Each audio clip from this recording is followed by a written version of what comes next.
আসসালামু আলাইকুম বন্ধুরা। আজকে দেখাবো আপনাদের চিড়িয়াখানার একটা অদ্ভুত প্রাণী। সেটা আপনারা দেখতে পাবেন ভিডিওর লাস্টের দিকে। আমার কাছে যতগুলা দেখছি প্রাণী দেখছি, তার থেকে সব থেকে হাস্যকর, সব থেকে অদ্ভুত প্রাণী হচ্ছে সেটা। তো সেটা দেখার আগে আপনারা এখানকার কিছু ভিউ দেখে নিন। এটাও খুবই সুন্দর লাগে আমার কাছে। এখানকার দ্বারা চিড়িয়াখানার ভিতরে বিভিন্ন রকমের তারা করেছিল, গাছপালা লাগাইছিল সুন্দর সুন্দরভাবে, শাক সবজি ফুল।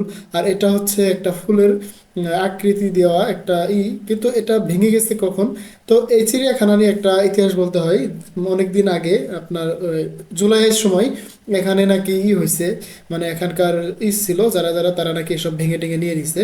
এটা খুবই খারাপ লাগছে যে আসলে এটা কি ঠিক হয়েছে বলেন।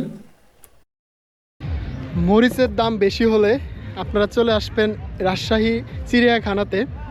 এখানে আসলে আপনারা পারবেন মরিচ, দেখেন পাকা মরিচ, কাঁচা মরিচ সবই পাবেন এখানে। তো পেঁয়াজও আছে সাথে। তো মরিচ পেঁয়াজ দেখতে দেখতে আমরা প্রায় শেষের দিকে আসলাম। এই মরিচের এটা শেষ হলেই আমরা এখানে দেখতে পারবো যে এখানকার আপনাদের একটা পুকুর দেখাইছিলাম, আপনাদের মনে আছে কিনা, সেই পুকুরের মাছগুলো। তো এই পুকুরের মাছের একটা ভিডিও আপনারা ভিডিও শেষের দিকে দেখতে পাবেন। তো আমরা যাচ্ছিলাম সেই পুকুরের সন্ধানে, যে পুকুরটা কোথায় গেল আর মাছগুলো দেখাবো আপনাদের। তো সেটার জন্য আমরা যাচ্ছি সামনের দিকে।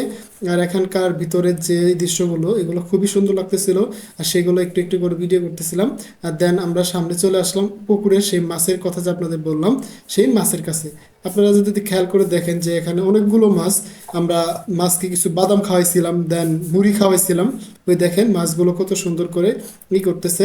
আসলে দিনের আলোতে মাছ করে একটু যখন ছায়া পায় সেখানে এদিকে চলে আসে। এখন এখানে তেমন একটা খাবার দেয় না। তো আমি একটা জিনিস আপনাদের দেখাবো, আবার একটা হরিণের ভিডিও করছি আমরা, সেই হরিণগুলোর খাবার দেওয়া নিয়ে। তো সেটাতে দেখতে পারবেন যে আসলে কতটুকু খাবার খাওয়ানো হচ্ছে তাদের। এই মাছগুলো এইভাবে তাদেরকে খাওয়ানো হয়। দেন সব থেকে ইন্টারেস্টিং পয়েন্ট হচ্ছে আমার কাছে এটা। আপনারা দেখেন কি রকম ভাবে তাকিয়ে আছে, এটা কি ভাই? আপনারা যদি জানে থাকেন অবশ্যই কমেন্ট বক্সে জানাবেন এই জিনিসটা আসলে কি। খুবই কিউট লাগতেছিল, দেখেন কিভাবে তাকিয়েছিল। জাস্ট একটা, মানে যার মন যতই খারাপ থাকুক এই জিনিসটা দেখলে তার মন ভালো হবে 100-তে 100%। অনেকক্ষণ হাঁটলাম, তো এখন একটু বসলাম, রেস্ট নিচ্ছি। আর আমাদের সামনেই হচ্ছে সেই স্ট্যাচুটা, দেখুন অনেক কিউট। আর এখানে যে পুকুরটা, এই পুকুরে অনেকগুলো মাছ আছে। আপনারা, আমি দেখাইছি একটা ভিডিওতে, আপনারা দেখতে পাবেন অনেক মাছ ওখানে। সুন্দর, আর একটু ছায়া পাইলে ওখানে মানুষজনের খাবার খাওয়াচ্ছে মাছকে, অনেক সুন্দরভাবে মাছকে খাওয়াচ্ছিল। আর আমরা তার পাশে, আমাদের পাশে এখন একটা বড় দেখা যাচ্ছে, দেখতে পাচ্ছেন কিনা। তো আমরা সেটা দেখানোর ট্রাই করব। তো আমি মাঝে মাঝে ক্যামেরার সামনে আসতেছি আর মাঝে মধ্যে ট্রাই করতেছি আপনাদেরকে ভিউগুলো দেখানোর জন্য। সাথে থাকুন, দেখতে থাকুন আমাদের এই রাজশাহী চিড়িয়াখানার ভিডিওটি।